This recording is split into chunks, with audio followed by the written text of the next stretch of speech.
It was an icy day on the island of Sodor. The engines were working very hard. They didn't mind the cold because they had toasting hot fireboxes to keep them warm.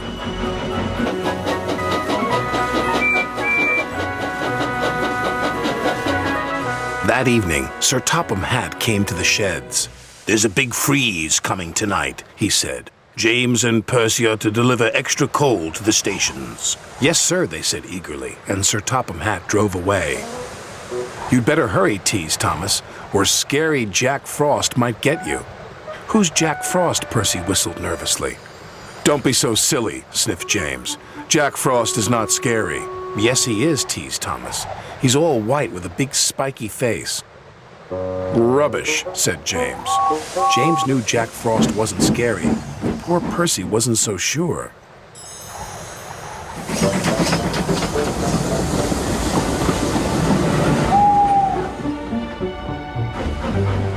Percy shivered. "Jack Frost is not scary. Jack Frost is not scary. Jack Frost is not scary."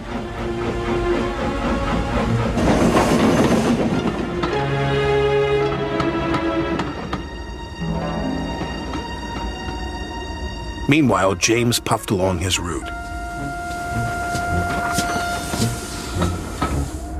"Silly Percy," he thought, all steamed up over Jack Frost.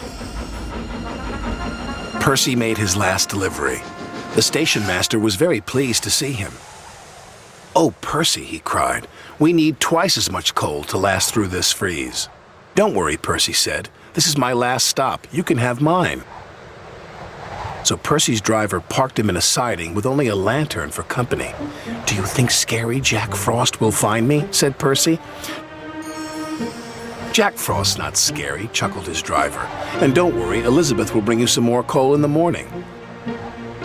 And then his driver and fireman went home to bed. Late at night, the icy wind howled. It started to snow.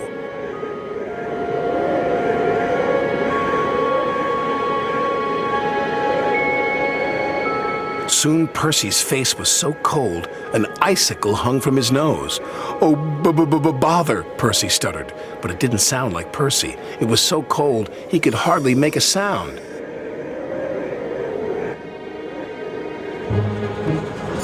At last, James was on his way back to the sheds. In the fog, he saw shadows and strange and scary shapes. "Scary Jack Frost," he whispered nervously. "Pah!"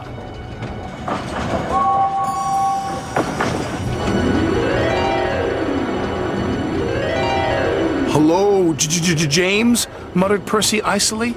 "Scary Jack Frost," cried James, and he raced away as fast as his wheels could carry him. He didn't stop until he got back to the sheds.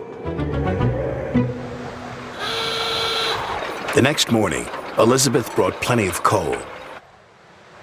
"Oh, my dear," Elizabeth chuffed to Percy. "It looks like Jack Frost really got you." The firelighter started Percy's fire. Soon his ice mask melted away.